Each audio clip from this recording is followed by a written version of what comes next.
घर और किचन के काम बहुत ही झंझट भरे लगते हैं।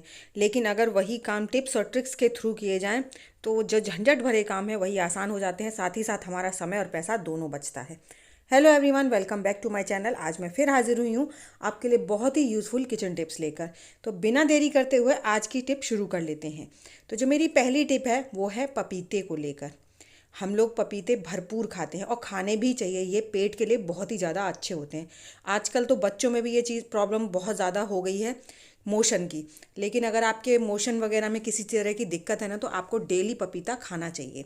कम से कम आधा किलो पपीता डेली खाना चाहिए, जिससे कि आपके ना मोशन वगैरह में कोई प्रॉब्लम नहीं होगी।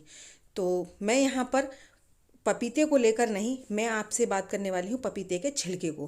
पपीता तो हम लोग सब खा लेते हैं, लेकिन उसके बाद जो छिलका बचता है ना, उसे हम फेंक देते हैं। हमें ये छिलका बिल्कुल नहीं फेंकना है, ये बहुत ज़्यादा अच्छा होता है हमारी स्किन के लिए। पपीता है हमारे पेट के लिए बहुत अच्छा होता है, लेकिन जो छिलका होता है ना, वो हमारी स्किन के लिए बहुत अच्छा होता है। स्पेशली विंटर्स में कहते हैं लोग इससे झाइयाँ वगैरह चली जाती हैं, लेकिन मैं इसे विंटर्स में बहुत ज़्यादा इस्तेमाल करती हूँ, क्योंकि हमारे हाथों पे ना बहुत ज़्यादा ड्राइनेस हो जाती है। स्पेशली हमारे जो फिंगर टिप्स होती है ना, वो गर्म ठंडा, हम लोग किचन में जब काम करते हैं, कभी कभी हमारे हाथ बहुत ज़्यादा गर्म होते हैं और हम ठंडी चीज़ें पकड़ लेते हैं, और जब कभी ठंडे होते हैं तो हम गर्म चीज़ों को टच कर लेते हैं, जिससे ना हमारे जो फिंगर टिप्स होती हैं वो आपस में बहुत ज़्यादा ड्राई हो जाती हैं और वो चटकने लगती हैं। तो उसके लिए ना ये पपीता बहुत ही अच्छा है। तो मैं पहले इसको अपने हाथों पे ऊपर अच्छे से रब कर लूँगी। इसमें मैंने थोड़ा सा कॉफ़ी पाउडर ऐड कर लिया है, जिससे ना कि हमारी स्किन में बहुत ही अच्छा ग्लो आता है। आपने कभी भी देखा होगा, पपीता जब हम कभी अपने हाथों पे या चेहरे पे रब करते हैं तो बहुत ही ज़्यादा हमारा जो चेहरा है वो एकदम सॉफ्ट हो जाता है। तो ऐसी हमारी जो फिंगर टिप्स पे जो चटकापन रहता है ना, जो बहुत ज़्यादा ड्राइनेस रहती है, वो पपीते से बहुत ही अच्छे से हमारी क्योर हो जाती है। तो इसे करीबन आप 5 मिनट के लिए हफ्ते में 1-2 बार भी रब कर लेंगे ना, तो आपको सर्दी से जो परेशानी होती है ना हाथों में, वो बिल्कुल भी नहीं होगी। तो मैंने इस तरह से अच्छे से इसे 5 मिनट के लिए रब कर लिया है, और 1-2 मिनट अगर आपके पास टाइम है तो आप उसे छोड़ सकते हैं। और उसके बाद आप नॉर्मल ताज़ी पानी से हाथों को धो लीजिए। आप चाहे तो हाथों पे, पैरों पे, फेस पे, कहीं पर भी इसे लगा सकते हैं। बहुत अमेजिंग रिजल्ट देता है ये। ग्लो तो आता ही है हमारी स्किन में, साथ ही साथ इससे हमारी स्किन इतनी स्मूथ हो जाती है कि बस मैं क्या बताऊँ आपको। देखिए मेरे हाथ जो है बिल्कुल साफ़ हो चुके हैं, और जो फिंगर टिप्स यहाँ पर चटक रही थी ना, जिनमें बहुत ज़्यादा ड्राइनेस थी, आपस में ना टच करने में भी नींद भी नहीं आती है अगर ये ड्राइनेस ज़्यादा हो जाती है तो सर्दियों में। लेकिन मेरे हाथों से बिल्कुल भी नहीं पता चलता कि मुझे सर्दियाँ हैं, क्योंकि मैं इन चीज़ों को टाइम टाइम पर ना फॉलो करती रहती हूँ। कभी मुझे पपीते के छिलके मिल गए, कभी केले के छिलके, इन सब चीज़ों को आपस में लगाते रहे ना हम अपने हाथों पे, तो हमारे हाथ पैर सब बहुत एकदम बढ़िया बने रहते हैं। तो आई होप छोटी सी टिप थी, आपको पसंद आई होगी। तो चलिए बढ़ते हैं नेक्स्ट टिप की तरफ। नेक्स्ट टिप है मेरी सिलेंडर को लेकर। जब भी हम नया सिलेंडर लगाने के लिए कोशिश करते हैं ना, तो अगर घर में जेंट्स नहीं है तो उस समय पे हमें सबसे ज़्यादा प्रॉब्लम इसको कैप को खोलने में होती है। तो उसके लिए बहुत ईजी सी टिक है। आप चम्मच को फंसाइए और ज़रा सा आप उसे ऊपर की तरफ प्रेस कीजिए और अपने हाथ से उठा दीजिए। बहुत स्मूथली आपकी जो कैप है ना, वो निकल आएगी। छोटी सी टिप थी, आई होप आपको पसंद आई होगी। लेकिन अभी हमें सिलेंडर ना रेगुलेटर में नहीं लगाना है। उससे पहले आपको एक चीज़ और चेक करनी चाहिए। हमेशा आपको पहले ये चेक करना चाहिए कि हमारा ये सिलेंडर लीक तो नहीं कर रहा है। तो उसके लिए क्या लेंगे, आप लेंगे पानी, और पानी को सिलेंडर की जो जो मुंह होता है ना, यहाँ पर डालना है। और उसके बाद आप 1 मिनट तक वेट कीजिए, कहीं आपके सिलेंडर में बबल तो नहीं उठ रहे हैं। अगर बबल उठ रहे हैं तो आपका सिलेंडर जो है वो लीक कर रहा है। अगर नहीं उठ रहे हैं तो आपका सिलेंडर बिल्कुल बढ़िया है।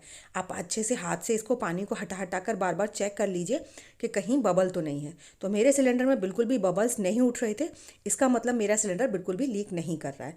तो अब हमें क्या करना है, इस पानी के साथ ही हमें रेगुलेटर को नहीं लगाना है। अब हम पहले इसका पानी पूछेंगे, अच्छी तरीके से इसका पानी सुखाएंगे किसी अच्छे से कॉटन के कपड़े से। अंदर डाल डाल कर हमें इसका पानी पूरी तरह से सुखा लेना है।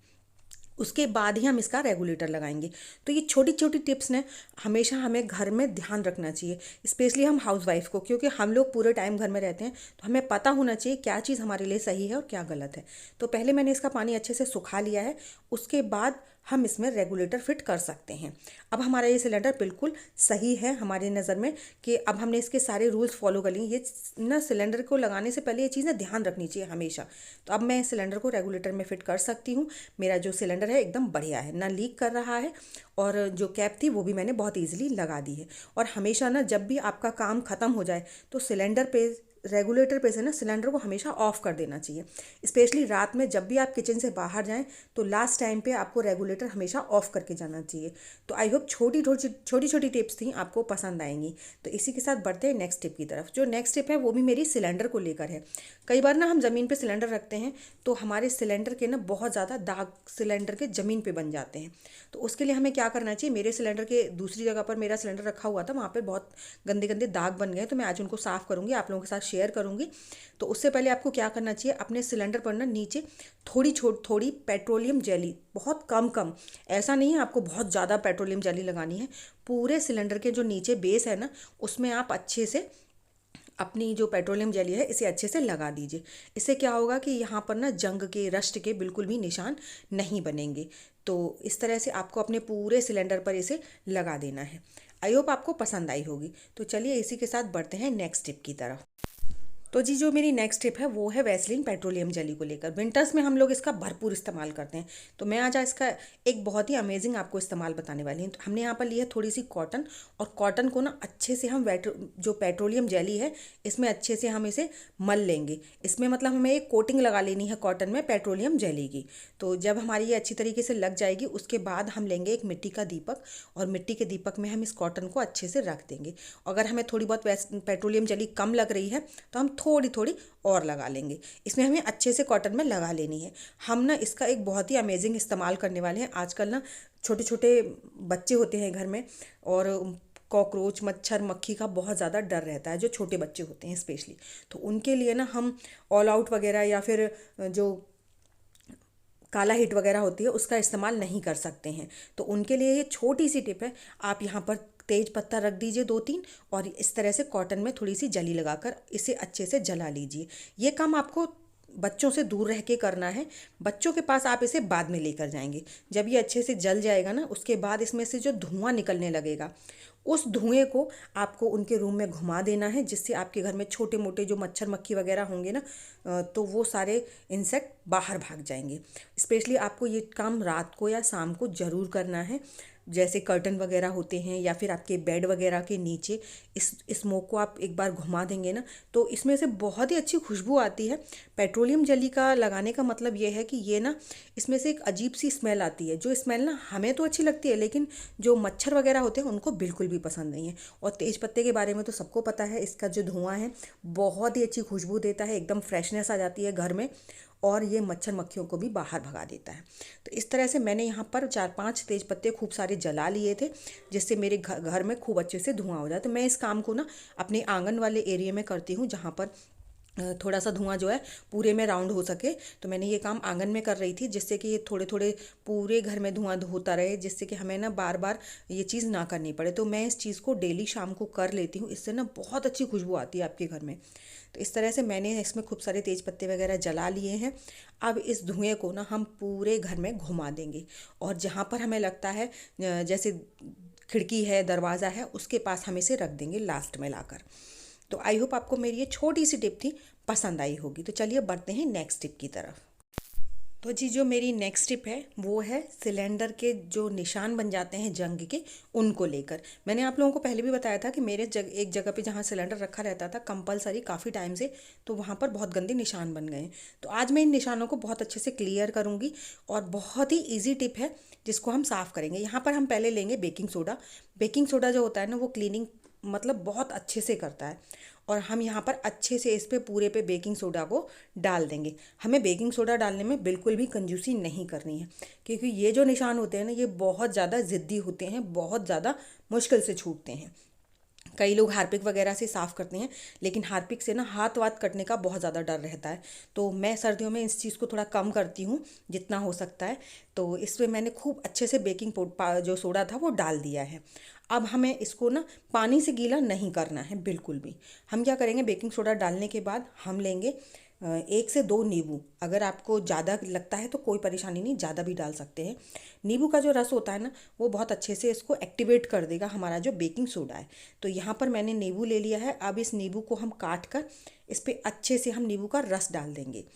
और मेरे नींबू का जो रस है ना, इसमें नींबू में रस बहुत ज़्यादा था, इसलिए मेरा एक नींबू से ही काम हो गया था। और इन दिनों में जो नींबू आते हैं उसमें रस होता भी काफ़ी ज़्यादा है गर्मियों की अपेक्षा। तो यहाँ पर मैं इसे अच्छे से अपने नींबू के रस को निचोड़ दूँगी और उसके बाद ना हम इस नींबू के छिलके को ही अच्छे से इसमें रब कर देंगे, जिससे कि ये थोड़ा फूल जाए। हमें अब ये नींबू के छिलके ना फेंकने नहीं हैं, इन्हीं से हम पहले यहाँ पर अच्छे से रगड़ देंगे, जिससे कि ये बेकिंग सोडा और नींबू का जो रिएक्शन है ये पूरी तरह से अपना काम करे। और इसे इस तरीके से रगड़ने के बाद ना हम करीबन 10 से 15 मिनट के लिए इसे ऐसे ही छोड़ देंगे, जिससे ये खूब अच्छे से फूल जाए और हमें इसे साफ़ करने में थोड़ी आसानी रहे। तो इसे करीबन 10-15 मिनट के लिए इस तरह से आप छोड़ दीजिए। और जब लगे आपको कि 10-15 मिनट हो चुके हैं, उसके बाद आप इसे रब करना शुरू कीजिएगा। तो मेरे करीबन इसको लगाए हुए 10-15 मिनट हो चुके थे। उसके बाद मैंने इसे रगड़ना शुरू किया है। तो मैं इसे पहले जो नींबू के छिलके हैं ना, इन्हीं से रगड़ूंगी। उसके बाद देखते हैं, अगर इनसे नहीं साफ़ होगा तो हम कोई स्क्रबर वगैरह ले लेंगे। और इसमें ना थोड़ा सा आप साबुन या सर्फ का इस्तेमाल कर सकते हैं।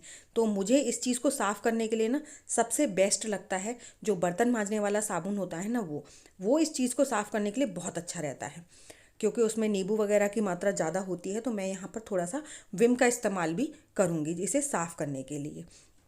तो यहाँ पर मैं नींबू के छिलके से ही इसे अच्छे से रगड़ रही हूँ, लेकिन मुझे अभी विम का ऐड करना है इसमें।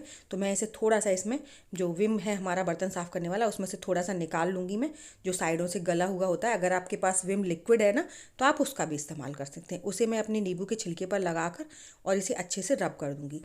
इसे ना मतलब रगड़ने का पूरा टाइम लगता है, क्यों कि ये चीज़ बहुत ज़्यादा आसानी से साफ़ नहीं होती। लोग कहते हैं ज़रा सी देर में साफ़ हो जाएगा, नहीं जी। जो जंग के निशान है ना, इसे साफ़ करने में थोड़ी बहुत मेहनत तो लगती है, लेकिन जब साफ़ हो जाता है ना तो बहुत ज़्यादा अच्छा लगता है। तो करीबन 5 से 10 मिनट तो आपको लगेंगी इस काम को करने में। आप सोचें कि आपने बस डाला और ये साफ़ हो गया, तो ये सब नहीं होता है। ये सब तो सब झूठ बोलते हैं कि हम डालेंगे और साफ़ हो जाएगा। जी नहीं, बिल्कुल भी नहीं। तो मैं इसे रगड़ रही हूँ। मुझे रगड़ते रगड़ते करीबन 5 से 7 मिनट लग गई थी। उसके बाद हमारा ये जो फ़र्श है ना, आप देखिएगा इतना बढ़िया तरीके से साफ़ हुआ था। और हमने इसमें कुछ भी बाहर का नहीं यूज़ किया है, बस बेकिंग सोडा था। तो बेकिंग सोडा हमारे घर में, सबके घर में होता ही है। तो मैंने इसे अच्छे से रब कर दिया। अब मैं इसे आपको दिखाती हूँ कपड़े से साफ़ करने के बाद। और जंग का ना बिल्कुल काला काला लाल लाल सा पूरा उसमें निकल आया है। तो देखिए बिल्कुल बढ़िया तरीके से साफ़ हो गया है। तो इस तरह से आपके घर में भी अगर कहीं पर भी जंग वगैरह लग रही है, तो आप इस प्रोसेस के थ्रू अपने घर की जो जंग है उसे साफ़ कर सकते हैं। आई होप आपको टिप पसंद आई होगी। और उसके बाद ना आपको जब भी सिलेंडर रखना हो तो प्लीज़ अपने सिलेंडर के जो बेस होता है उस पर कुछ ना कुछ ग्रीस करा करिए, जिससे कि हमारे घर में जंग के निशान बने ही ना। तो छोटी छोटी टिप्स थी, आप इन्हें फॉलो कीजिए और आपको बहुत ही अमेजिंग रिजल्ट मिलेंगे। आई होप आपको मेरी सभी टिप्स पसंद आई होंगी। तो टिप्स अगर पसंद आई हो तो वीडियो को लाइक और चैनल को सब्सक्राइब करना बिल्कुल मत भूलिएगा। साथ ही साथ अपने फैमिली फ्रेंड्स में भी ज़रूर से शेयर कीजिएगा, ताकि उनको भी हेल्प मिल सके। तो ऐसी अमेजिंग टिप्स और ट्रिक्स के साथ मैं आपको नेक्स्ट वीडियो में मिलूंगी। आप लोग मुझे कमेंट कर ज़रूर बताइएगा कि आपको मेरी सबसे ज़्यादा कौन सी टिप पसंद आई है। तो चलिए, ऐसी अमेजिंग टिप्स और ट्रिक्स के थ्रू मैं आपके कामों को आसान बनाती रहूँगी। तो मिलते हैं आपको अपनी नेक्स्ट वीडियो में। Bye bye.